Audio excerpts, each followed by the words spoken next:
بانی تحریک انصاف سابق وزیر اعظم اپنے اور اپنی پارٹی سے متعلق دو محاذی جنگ لڑ رہے ہیں۔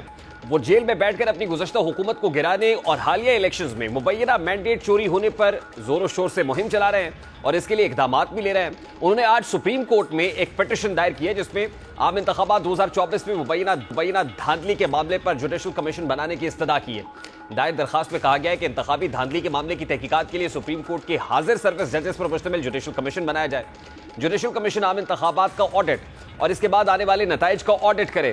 درخواست میں استدعا کی گئی ہے کہ ملک میں بننے والی وفاقی اور صوبائی حکومتوں کو فوری کام سے روکا جائے اور جوڈیشل کمیشن کی رپورٹ کو پبلک کیا جائے۔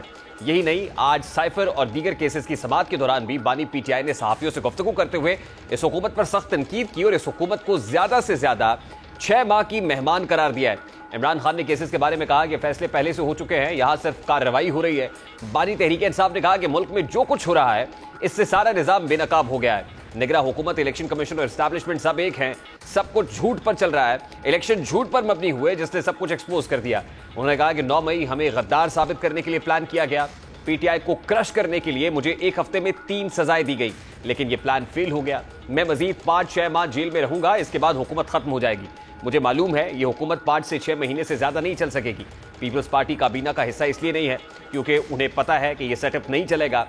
اسے بانی پی ٹی آئی کی خوبی کہیں یا کچھ اور، وہ انتہائی چالاکی سے کئی محاذوں پر اپنی اور اپنی پارٹی کے لیے ریلیف کے متلاشی ہیں۔ انہوں نے اپنی حکومت جانے کے بعد سے اس انداز میں امریکی مداخلت کا الزام دہرایا ہے اور اس میں امریکی سیکرٹری ڈونلڈ لو کا اس انداز میں بار بار نام لیا ہے کہ انہیں کانگریس کی کمیٹی نے کچھ سوالات کے جوابات کے لیے طلب کر لیا ہے۔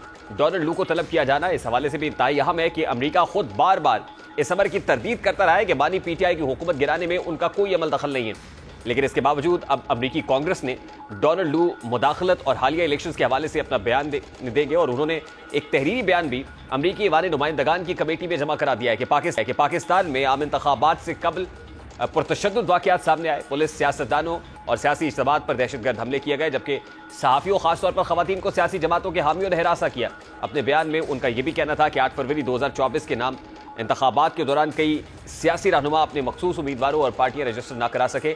الیکشن نگرانی کرنے والی تنظیم نے بتایا کہ انہیں پولنگ اسٹیشنز تک رسائی سے روکا گیا، جبکہ ہائی کورٹ کے حکم کے باوجود الیکشن کے دن انٹرنیٹ سروس بند رکھی گئی۔ انہوں نے کہا کہ دھمکیوں اور تشدد کے باوجود 6 کروڑ پاکستانیوں کا ووٹ ڈالنا مثبت پہلو تھا۔ ووٹرز نے 2018 کے مقابلے میں 50% سے زائد خواتین کو منتخب کیا۔ مذہبی اور نسلی اقلیتی گروہوں کے اراکین اور نوجوانوں نے بھی انتخاب میں حصہ لیا۔ 3 مختلف سیاسی جماعتیں اب پاکستان کی قیادت کر رہی ہیں۔ آزاد مبصرین نے بے ضابطگیوں کی نشاندہی کی، تاہم انتخابات کو مسابقتی قرار دیا۔ آزاد مبصرین نے نتائج کی تیاریوں میں بے ضابطگیوں کی نشاندہی کی۔ ڈونلڈ لو آج یعنی بدھ کو ایوان نمائندگان کی خارجہ امور ذیلی کمیٹی میں پیش ہو کر پاکستان کے حالیہ انتخابات سے متعلق بیان دیں گے۔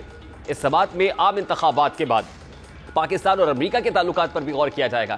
جنوبی اور وسطی ایشیائی امور کے assistant secretary of state Donald Lu اس سماعت کے واحد گواہ ہوں گے۔ اب یہ اہم معاملہ ہے کیونکہ پاکستان تحریک انصاف نہ صرف ملک میں عدالتوں کے در پر دستک دے رہی ہے بلکہ بین الاقوامی دنیا کو بھی باور کرا رہی ہے کہ ان کے ساتھ زیادتی ہوئی ہے۔ حال ہی میں IMF دفتر کے باہر امریکہ میں ایک احتجاج کیا گیا جہاں فوج مخالف، ریاست مخالف نعرے بھی بلند ہوئے۔ بھرپور کوشش کی جا رہی ہے کہ امریکہ سے کوئی نہ کوئی اس ضمن میں مدد حاصل کی جا سکے، لیکن assistant secretary of state Donald Lu کی جانب سے تحریری طور پر جو جواب جمع کرایا گیا ہے اس میں ایسی کوئی نشاندہی نہیں ہے کہ کسی شخص یا کسی ادارے کے ایما پر انتخابات میں دھاندلی ہوئی، اور اس کے علاوہ جو آزاد مبصرین ہیں ان کے حوالے سے بھی یہ نہیں کہا گیا کہ انہوں نے کوئی ایسی ڈسکریپنسیز جو ہیں وہ رپورٹ کی ہیں۔ اب کیا یہ پاکستان تحریک انصاف کے اپنے بیانیوں کو ایک بہت بڑا دھچکا ہے جو امریکہ سے مل رہا ہے؟ ایوان نمائندگان میں سماعت کے شروع ہونے سے پہلے ہی یہ تحریری بیان کس اہمیت کا حامل ہے، یہ بڑی امپورٹنٹ چیز ہے۔ اس کے علاوہ آج ہی بانی پی ٹی آئی کے چاروں کیسز کے اندر عدالت کے اندر جو اپیلیں ہیں اس پر سماعت ہوئی۔ عدت میں نکاح کیس ہو، سائفر کیس ہو، توشہ خانہ کیس ہو یا پھر القادہ ٹرسٹ کیس ہو، ان سارے کیسز کے اندر بانی پی ٹی آئی عدالتوں سے ریلیف کے متلاشی ہیں۔ دوسری جانب 190 ملین پاؤنڈ کیس کے اندر آج اڈیالہ جیل میں امپورٹنٹ سماعت ہوئی۔ سائفر کیس میں ہونے والی سماعت میں یہ آبزرویشنز بھی دی گئیں کہ جس انداز میں ٹرائل چلایا گیا اور اسٹیٹ ڈیفنس کاؤنسلز جو ہے وہ اپوائنٹ کیے گئے، وہ انتہائی ناقص پروسیکیوشن اور انتہائی ناقص ٹرائل کی نشاندہی کرتا ہے۔ آج یہ بھی بتایا گیا کہ جس روز ٹرائل شروع ہوا یعنی 15 جنوری کو ٹرائل شروع ہوتا ہے اور 26 جنوری کو اسٹیٹ ڈیفنس کاؤنسل اپوائنٹ کر دیے جاتے ہیں، محض 11 روز کے اندر یہ معاملہ ہوتا ہے۔ اس پر عدالت بھی تعجب کا اظہار کرتی ہے کیونکہ جسٹس عامر فاروق اور جسٹس میاں گل حسن اورنگزیب کی عدالت نے یہ مقدمہ لگا ہوا ہے. جسٹس میاں گل حسن اورنگزیب نے اس پہ استفسار کیا کہ 11 روز کے اندر کس طرح اسٹیٹ ڈیفنس کاؤنسل اپوائنٹ ہو گئے. اس کے بعد جو اسٹیٹ ڈیفنس کاؤنسل عبد الرحمان صاحب کو اپوائنٹ کیا گیا, ان سے متعلق یہ آبزرویشن رکھی گئی کہ یہ وہی وکیل ہیں, کیونکہ پاکستان تحریک انصاف کے بانی عمران خان کے بیرسٹر سلمان صفدر کی طرف سے یہ کہا گیا کہ یہ تو پہلے بھی جیل ٹرائل کے دوران عدالت میں پیش ہوتے رہے, تاہم اب اسٹیٹ ڈیفنس کاؤنسل کا ریکارڈ بھی مانگ لیا گیا ہے.